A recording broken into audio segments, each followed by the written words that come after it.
یہ پوری عالمی دنیا کی سرمایہ کاری سسٹم کی کرائسس ہے اور یہ کوئی چھوٹی بات نہیں ہے. اس پر ہم اگر اپنی آواز نہ اٹھائیں تو ہم جمہوری الیکٹڈ نمائندہ کہلانے کے لائق نہیں ہیں.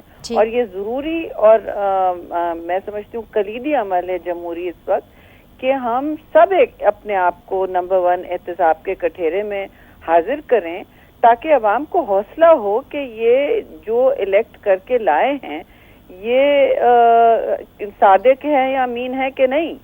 اصل صادق اور امین ہونے کی بات تو اب آتی ہے. اور دوسری بات یہ ہے کہ اس میں فرینڈلی اپوزیشن کی بات ہی نہیں. جہاں کوئی ایشو ہوتا ہے جو میں سمجھتی ہوں جمہوری ڈیبیٹ کے لیے اور عوام کی شمولیت کے لیے جائز ہوتا ہے, لیجیٹیمیٹ ہوتا ہے, آپ کا ٹائم لینا, ہمارا ٹائم لینا, تو یہ ضروری ہے کہ وہ کسی ایسے ٹھوس عمل کی طرف جائے کہ سب کانفیڈنس ہو سسٹم میں.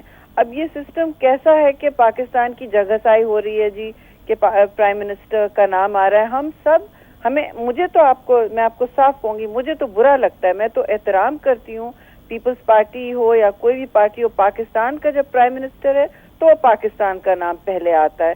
میرے لیے اور آپ کے لیے پاکستان پہلے آتا ہے. شہری رحمان صاحبہ, پورا پاکستان ہی بدنام ہوا ہے اور جس طرح سے آپ نے کہا کہ یہ گلوبل کرائسس ہے, پیپلز پارٹی کس حد تک جائے گی اس بحران سے پاکستان کو نکالنے کے لیے؟ پیناما لیکس کے معاملے کو کہاں تک لے کر جائے گی؟ تک لے کر جانے کی بات ہی نہیں ہے. اس میں کوئی اور پیچھے یہ بند گلی ہم نے نہیں بنائی ہے حکومت کے لیے. یہ جمہوریت کے لیے ہم بند گلی تو کبھی بھی نہیں بنائیں گے, لیکن حکومت کو بھی سوچنا ہوگا ٹھنڈے دل سے کہ اس کو سیاست در سیاست نہ سمجھیں. ہم وہ پارٹی نہیں ہے جس نے گھیراؤ جلاؤ کر کے نہ کبھی کورٹ کا گھیراؤ کیا ہے, نہ کبھی پی ٹی وی کا جلاؤ کیا ہے. ہم اس طرح توڑ پھوڑ کے عمل میں نہیں بلیو کرتے, نہ سینسرشپ کے عمل میں. ہم کہہ رہے ہیں کہ جمہوری راستے سے آپ اپنے آپ کو احتساب کے لیے حاضر کریں, اور کوئی طریقہ نہیں ہے اس کا کہ سسٹم آگے چلے, کیونکہ عوام اس وقت سوال اٹھا رہی ہے. ہم سب سے سوال اٹھا رہی ہے اور سب سے جائز سوال کرتی ہے. اور پھر جب کہا جاتا ہے کہ پیپلز پارٹی پیچھے کیسے ہٹے گی احتساب سے, بہن ہم وہی پارٹی ہیں جس نے 11 سال جیلوں میں کاٹی ہے. شہری رحمان صاحبہ, جس طرح آپ نے اپنی گفتگو میں بھی توڑ پھوڑ کا بھی ذکر کیا, کیا یہی وجہ ہے کہ پیناما لیکس کے معاملے پر پی ٹی آئی اور پیپلز پارٹی کی سمت تو ایک ہی ہے لیکن ان کے راستے جدا ہیں؟ دونوں پارٹیز کی الگ الگ ڈیمانڈز ہیں حکومت سے. آپ کیا سمجھتی ہیں, حکومت سنجیدگی سے لے گی؟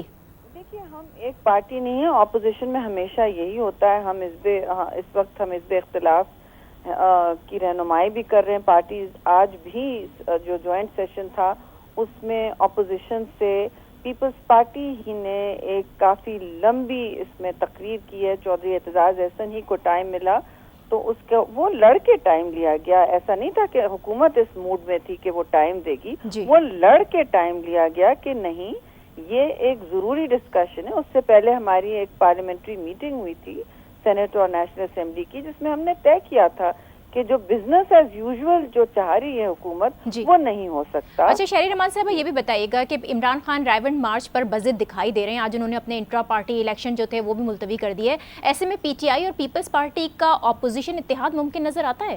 دیکھیے, ہم ہر ایشو پر جو بھی جائز ایشو ہو عوام کا, اس کو جس طرح جمہوری طریقہ کار سے آگے لے جا سکتے ہیں. ہم ہمیشہ, آج بھی ہم نے ڈسکشن کی, پی ٹی آئی کے نمائندے ہماری میٹنگ میں بھی آئے ہوئے تھے.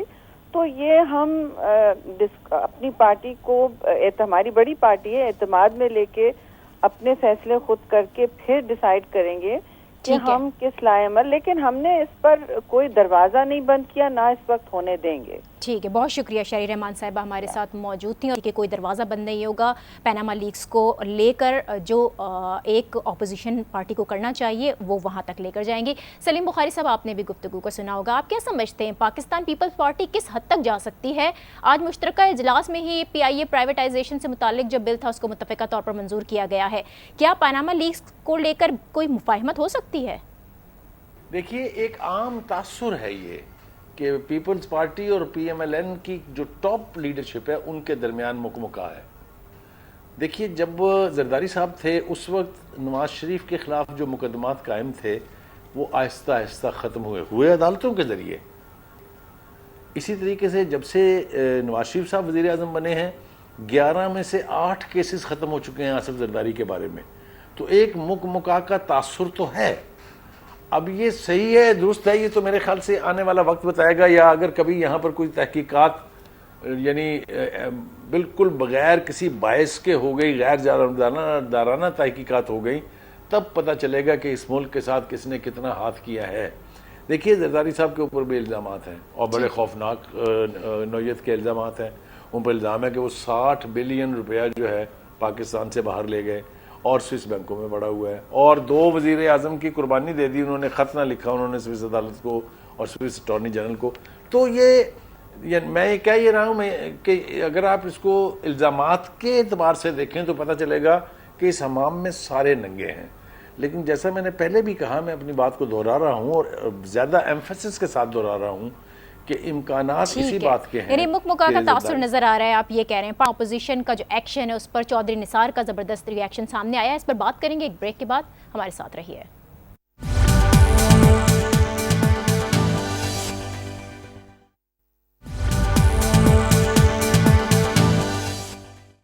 Welcome back. پارلیمنٹ میں اپوزیشن کے ایکشن پر چودھری نثار کا زبردست ری ایکشن سامنے آیا ہے. انہوں نے عمران خان, اعتزاز احسن اور خورشید شاہ کو تنقید کا نشانہ بنایا, ساتھ ہی احتساب کا مطالبہ کرنے والوں کو خود احتسابی کا مشورہ دیا ہے. اس حوالے سے انہوں نے ایک ایتھکس کمیٹی بنانے کی بھی تجویز دی ہے. اسی پر ہم بات کریں گے. اب ہمیں جوائن کر رہے ہیں مسلم لیگ نون کے رہنما طلال چودھری صاحب. بہت شکریہ طلال چودھری صاحب آپ کا.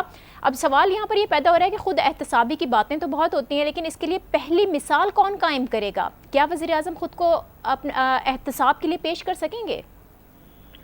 دیکھیے بالکل وزیر اعظم کے کیوں نہیں احتساب کے لیے پیش کریں گے, اور ہم تو ہمیشہ چاہتے ہیں کہ بالکل احتساب ہونا چاہیے, بے لاگ ہونا چاہیے, اور اس میں جس لیول پر بھی جو لوگ چاہتے ہیں, یہاں پر آزاد عدلیہ ہے, یہاں پر الیکشن کمیشن جو ہے وہ بہت سارے لوگوں کو, جن لوگوں نے اپنی پراپرٹیز ڈکلیئر نہیں کی ہوتی, جن لوگوں نے اپنے ایسٹ صحیح ڈکلیئر نہیں کیے ہوتے ہیں, ڈسکوالیفائی کرتا ہے. اسی طرح یہاں پر یقیناً اگر کوئی نئی انکوائری یا انکوائری کمیشن بنانا ہے یا کوئی اور طریقہ کار, تو اس کے لیے ہم تیار ہیں. مگر ہونا یہ چاہیے کہ یہ تمام لوگ ہر ایک کے ساتھ ہر ایک پہ جو الزام ہے, اور خصوصاً یہ جو ایک پاناما لیکس کے حوالے سے, وہ پاکستان کی جتنی کمپنیاں ہیں, جتنے لوگ ہیں, تمام لوگوں کو اس کے سامنے پیش ہوں اور پتہ چلے کہ پیسہ جائز تھا یا ناجائز تھا. یہ آف شور کا بار بار نام لے کر ہم لوگوں کو اس طرح محسوس کروا رہے ہیں جیسے آف شور کا مطلب ہی یہ ہے کہ کوئی ناجائز پیسہ اکٹھا کیا گیا ہے. بات یہ ہے کہ جائز ہے یا ناجائز ہے. ناجائز پیسے سے تو پاکستان میں بھی کاروبار کی اجازت نہیں ہے. اس پر تو بہت بحث ہوئی ہے, اور اب تو میرے خیال میں جو پاکستان کے عوام ہے ان کو پتہ چل گیا ہوگا کہ آف شور کمپنیاں ناجائز نہیں ہیں, ایلیگل نہیں ہیں, لیکن سورس آف انکم دیکھنی ہے کہ وہ جائز تھی یا نہیں. بہرحال عمران خان رائیونڈ مارچ پر بڑے بضد دکھائی دے رہے ہیں. اگر رائیونڈ کی جانب مارچ ہوا تو نواز لیگ کی حکمت عملی کیا ہوگی؟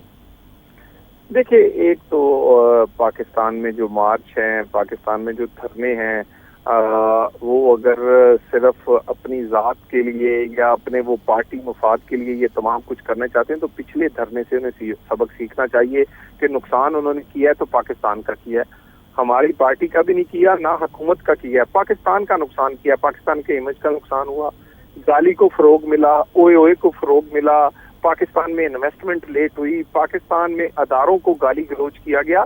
تو اگر تو اس طرح کی کوئی احتجاجی تحریک چلانی ہے تو اس سے بہتر ہے کہ وہ کوئی اچھا کام کر لیں, کوئی پرفارم کر لیں. لیکن مسئلہ یہ ہے کہ اس وقت انہیں مشکل یہ ہے کہ وہ خود پرفارم کر نہیں سکے, اور وہ چاہتے ہیں کہ کسی طرح سامنے نظر آ رہا ہے کہ 16 گھنٹے کی لوڈ شیڈنگ جو ہے 6 گھنٹے پہ آ گئی ہے. آج انڈسٹری کو گیس بھی مل رہی ہے, آج انڈسٹری کو بجلی بھی لگاتار مل رہی ہے. یہ چیزیں 2018 تک تو ہم.